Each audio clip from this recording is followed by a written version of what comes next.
hold your hands a second? Okay. So we are so grateful for this time to sit together and play with Spirit.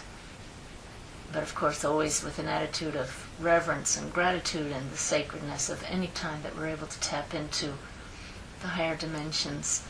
I'm asking my team now to come in and blend their consciousness with me. I thank you so much for the revelations about the name Sanaya. I'm not quite sure what to do with that. I learned last night, Howard, that Sanaya is a Muslim name for a flash of lightning. Which, of course, is what started all of this for me with my stepdaughter. So I didn't even know that when they told me to call him Sanaya. But I also know that Jesus is part of that group, and I'm so grateful. And I'm so grateful for the angels who've been coming through. And so I also have learned not to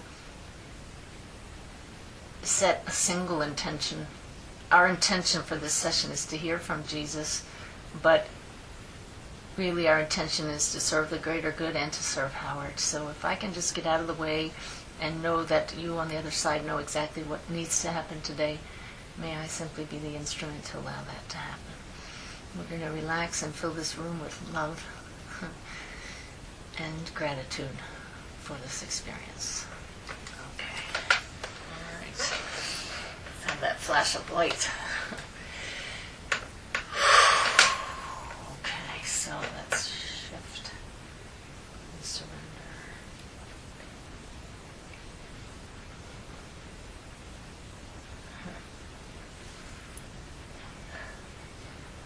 But just immediately hear him saying, where two or more are gathered. I hear that. And I'm not biblically schooled, so I couldn't even complete that phrase for you, but it's, I am there in the midst of you is the concept that comes through. And it's a very powerful energy that's present. So please. Oh gosh. All right. I need to surrender more, he's telling me.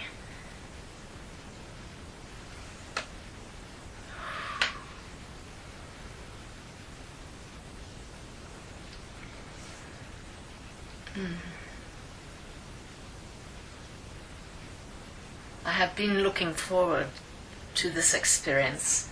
You have set the intention, my brother, and I would not fail to make my presence known with you, although you and I converse quite frequently, and I do enjoy it so.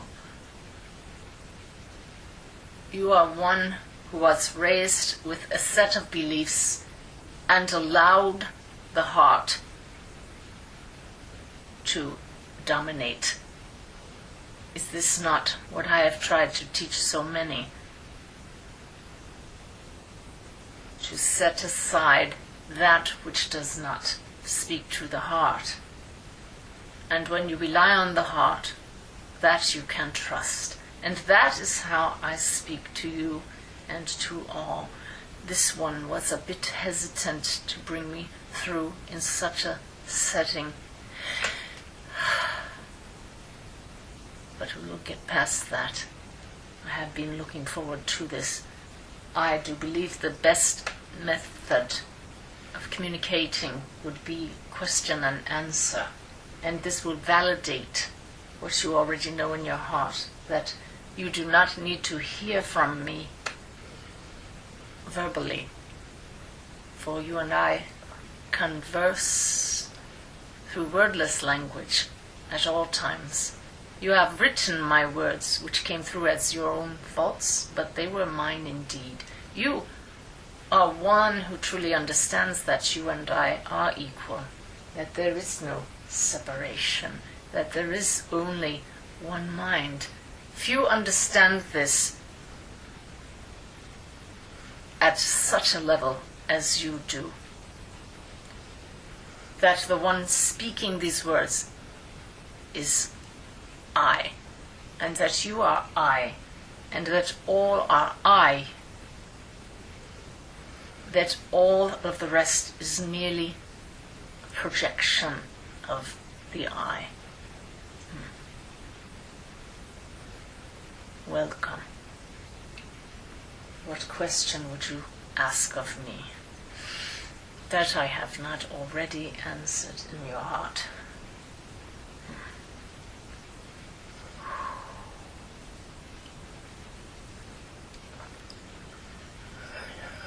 I ask in all sincerity,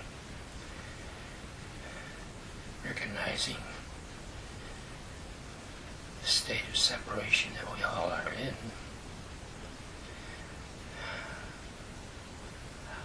I like to maybe comment as well as ask, are we not in an exciting period of change? Do we not understand that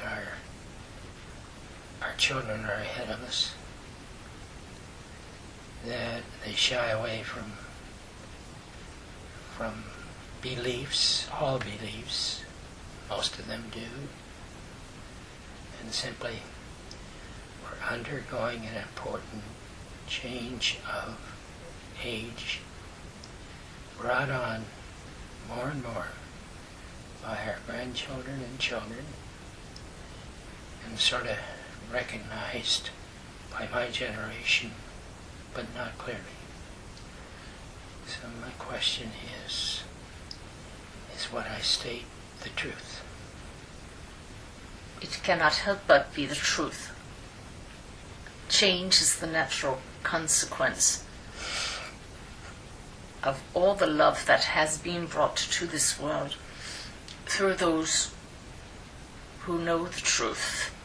It is slow in coming in your mind, but it is ongoing. You are seeing traditional churches go by the wayside. They did serve a purpose for many years, but as you are well aware, they also are some of the major principal purveyors of iniquity. Be not dismayed that so many are not following traditional paths, for all have within the soul the urge to find truth. And yes, it is true what you say, that the younger generations are leading the way in non-traditional ways for equality, coming from the heart, treating each other.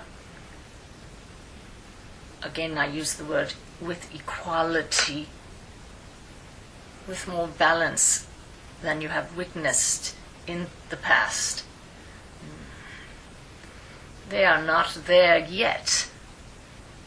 The indigo children lead the way, but more and more are open to understanding what is an indigo child, to understanding metaphysics, to understanding that all is energy. I was, as you would understand, ahead of my time. I knew these truths, but was unable to express them in a way that others would understand.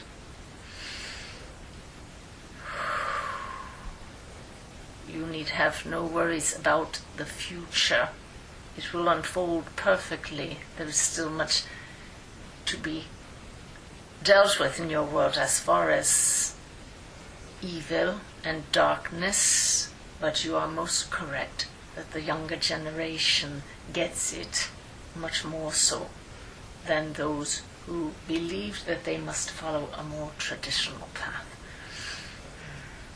I wish to ask you to relax and see me as your brother. This I know in your heart you do, but so many still carry the beliefs that I am to be revered, when I am merely just another part of you. It is as if you are talking to yourself. I merely have greater access to greater information, but all the truth that lies within me lies within you. This you know. Do you have another question or comment?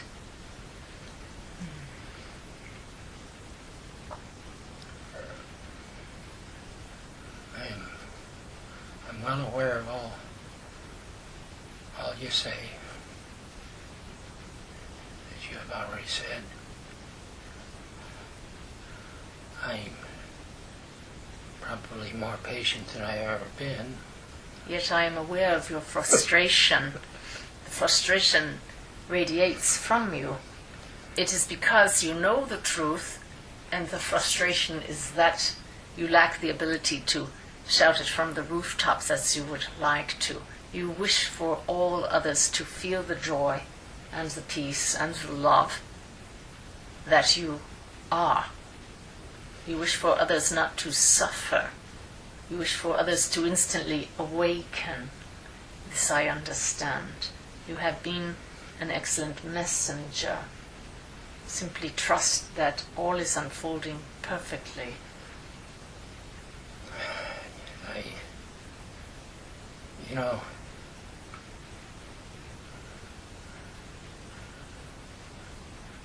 Theoretically, I have no problem with this. I ask you, going beyond the words, for example, of A Course in Miracles, which I firmly believe you've written. You have used from an evidential point of view, the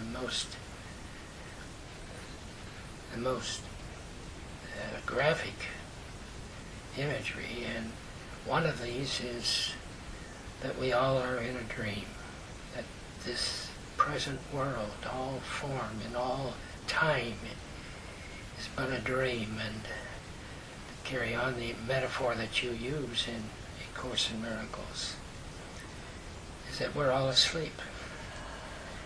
Is it not a perfect metaphor? And when you awaken from this dream, there will be a period when you are in yet another dream, followed by another dream. All realities, other than your basic essence, projects itself as a dream. Do you understand this?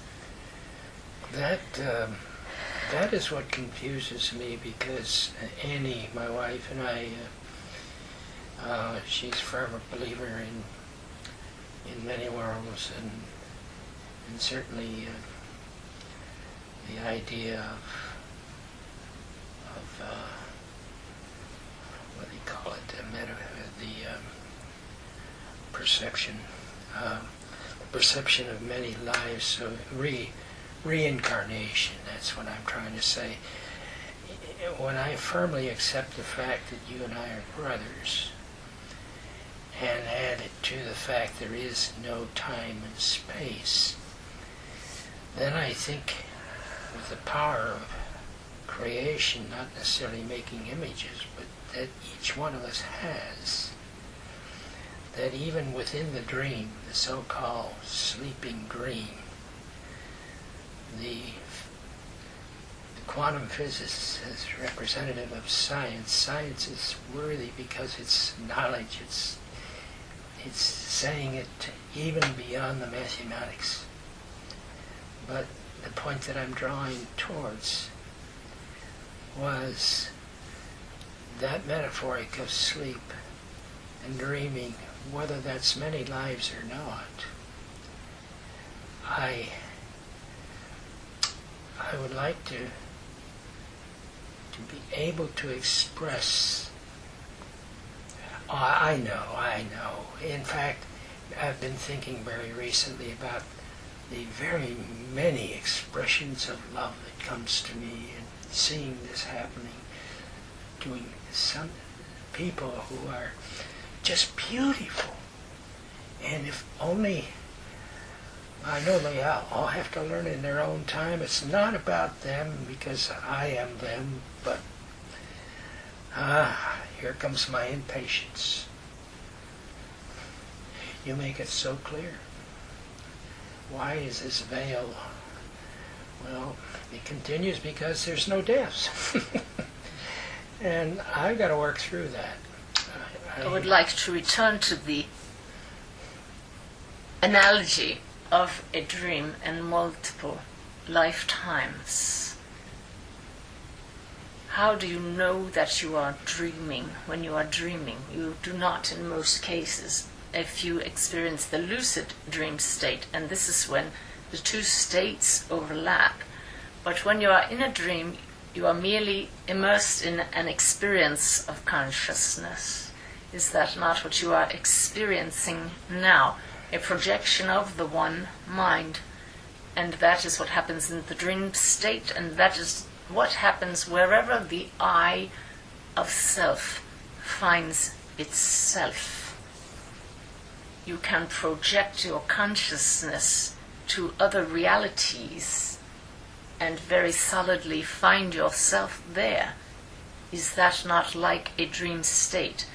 You may not have experienced this type of reality of projection of the self, but were you to do so, as many before you have, you would understand more how multiple realities are indeed a possibility and indeed a reality, but no more real or less real than this one in which you find yourself.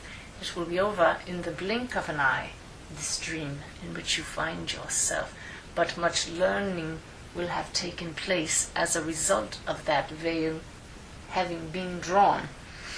There is great purpose in multiple realities. The Father, the Creator, the great dreamer of the dreams, the one and only dreamer, is limitless. And therefore, how could the dream be limited only to this one reality, as you call it, in which you find yourself? There is no limitation. I am aligned with this reality in which you find yourself, but there are many more beyond myself. I understood that the Father and I are one, but I also know that that Father creates many and limitless realities. And yes, you are quite correct that love is at the base of all of them.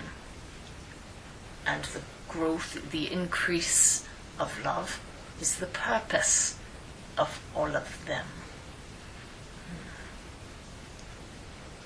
They only become nightmares when those extensions of the dreamer, those having the dream, believe so firmly in their separation that they believe that the dream is real and that they are ultimately directing it. And this is where the veil becomes a hindrance. But the realities, as you know, are ephemeral and disappear in an instant, and then the knowingness returns that it was only a dream. Does this make it any less valuable? Not at all. The veil drops for a reason. Back to you.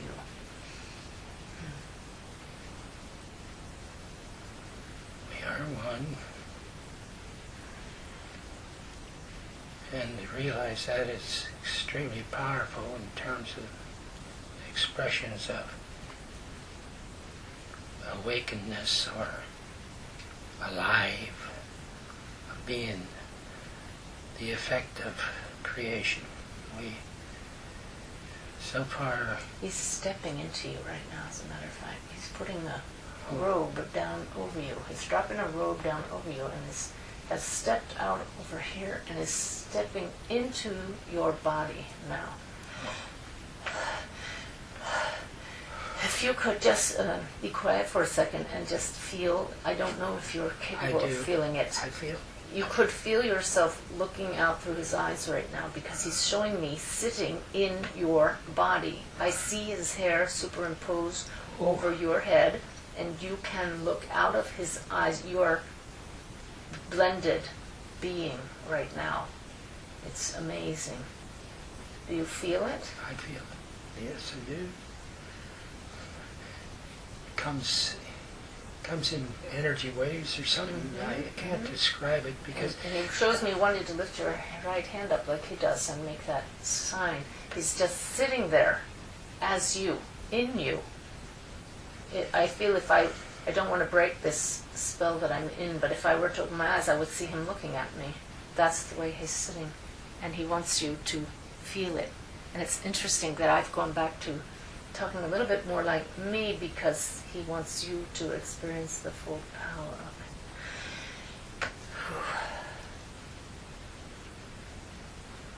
it. Yes. Okay. And now he lifts up. See if you feel a difference.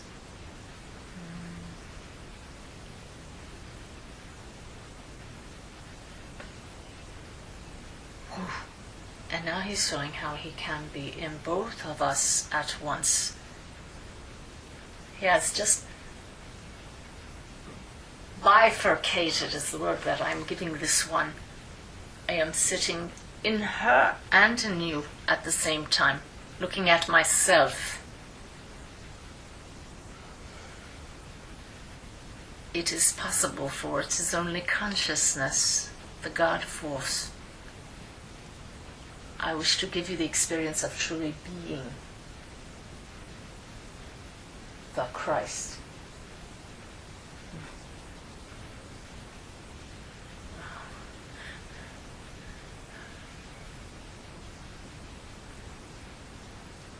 Wow. It's really different.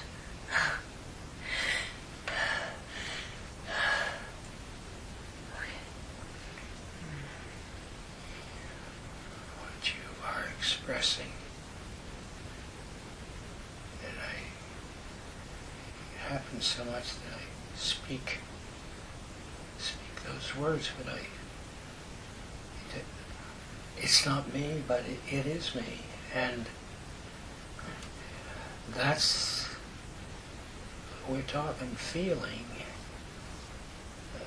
translating into experience, and which we define as love, but it's so rare. It just pops in and pops out because we can't hold the attention of spirit. And I guess that is the human way. And if you can release the frustration at not holding this and understand that it is because you are here for a reason to have the human experience, but it is these gifts of the Spirit of coming to understand that you and I are one and can sit as one, and that you can be the Christ in human form at any time simply through the recognition that you and I are one, and become me as you are doing in this moment, knowing that my consciousness is within you and around you and is you. This is transformative. You have had this experience, perhaps not in this visual manner and this sentient manner, but it is an awareness of the self-same experience that you have had before. I am merely giving you another way of viewing it, that I step inside of you and our consciousness becomes one. And this is when you know that the words and thoughts which flow from you are not of you, the one known as Howard, but from the Christ within. And this is when the true wisdom flows, and when others feel it as well.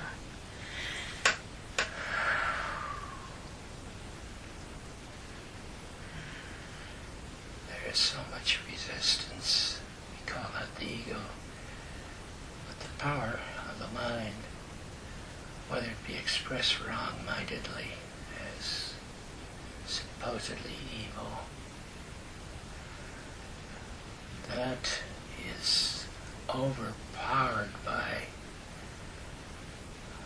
kind of a right-minded, or more accurately, oneness. And I can see why the monks or people of the East for ancient times, they wanted to be the love they are, and they couldn't find it outside themselves, because the only way I can describe it is they're image makers. And why don't we just have the strength of spirit? Why don't we retain that? The limitations that we have, wow, they're loosening up for many of us. But you made it quite clear the reason why, sir, and that is ego. But it is all part of the plan. If the veil were lifted for all, if all saw the truth that I am within all of you, but not the one who walked the world known as Jesus the Christ, for there are many who did not know me and who have different belief systems, but this consciousness of being the one, of being the creator, of being the one and only, all that is within all beings. But if all were awakened to this instantly, then this dream would be over, would it not? But all are not ready to come to this awareness that this power is within them. For there are too many egos who would not like others to know this. Wrong-minded. Exactly. Yet without being judgmental. For you know that it keeps the masses from feeling the truth and knowing the truth that love is all there is.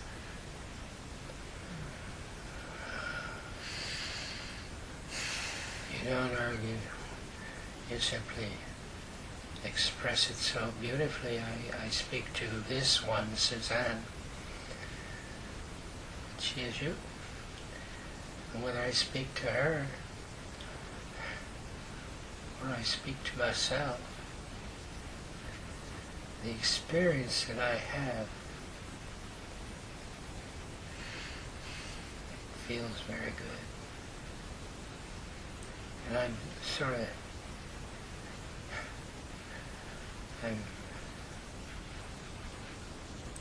I'm reaching out with my ego most of the time.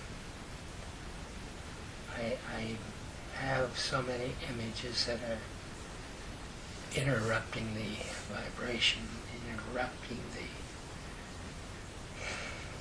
the beautiful picture that a little child has. I have another question that I would like to ask. Please do so. I am that same Howard, not necessarily named that way, but I am an expression of Christ. Even before I'm born, and it seems to me, am I not being born into limitations? Limitations that I need to work out. Limitations that, inconsistently with logic, why should I work out something that I don't believe exists? But in the working out, the simple answer seems to be, let go and let God. It is the paradox of the system. It is the way it is in your world. Why indeed come to this experience if you had all of the answers, if there were nothing to work out? This is a working laboratory. This is an experiment, the stream you are in, for working out ways to return to love. That is what it is all about. As long as you are still breathing in a human body, there will always be more to work out. You have admitted it already to yourself this afternoon, that ego is your greatest challenge. And what is ego but the false sense of separation? You come into a human body and ego is your daily companion. Nothing to be ashamed of, simply to accept and know that until the day you pass from this dream, ego will be your daily companion, and that he is not to be disdained but appreciated, greatly appreciated for the many opportunities he has given you and continues to give to you to return to love. Every moment of the day. And when you can get to the point where you recognize him and laugh at him, you are giving him power. Just laugh, recognize him, and say, ah, yes, you're part of the dream. This is a dream. I recognize that. Now we will get on with biding our time with love until you no longer need to make your presence known, ego. It is that simple.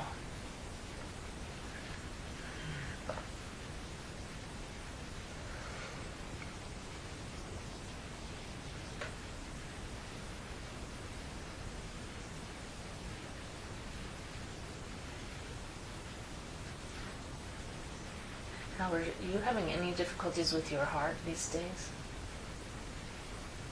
The only time I noticed that I may have is going through the Arabic or the Hyperbaric chamber. Hyperbaric. When they, as a matter of safety, I guess they take your blood pressure before and after. My normal blood pressure is amazing. I'm usually about 120 over 20 or 120 over 30. But these applications of measuring it before and after the treatment, the high blood pressure was very systolic, was up around 100 and 101, and the systolic was at least about 180 or 175. I knew you were going to say 180. There's just a concern in the heart area. I just recognize that. But from a point of view, why? And then you're lying on your back 2 hours and so on. And usually I can't lie in bed on my back. I go on my side. But I'm dressed up like a mummy. Can we bring it back to Jesus, because he's kind of stepped off? I was told to mention the concern about the heart area. Okay. Let me get him back, if you don't mind. I welcome this.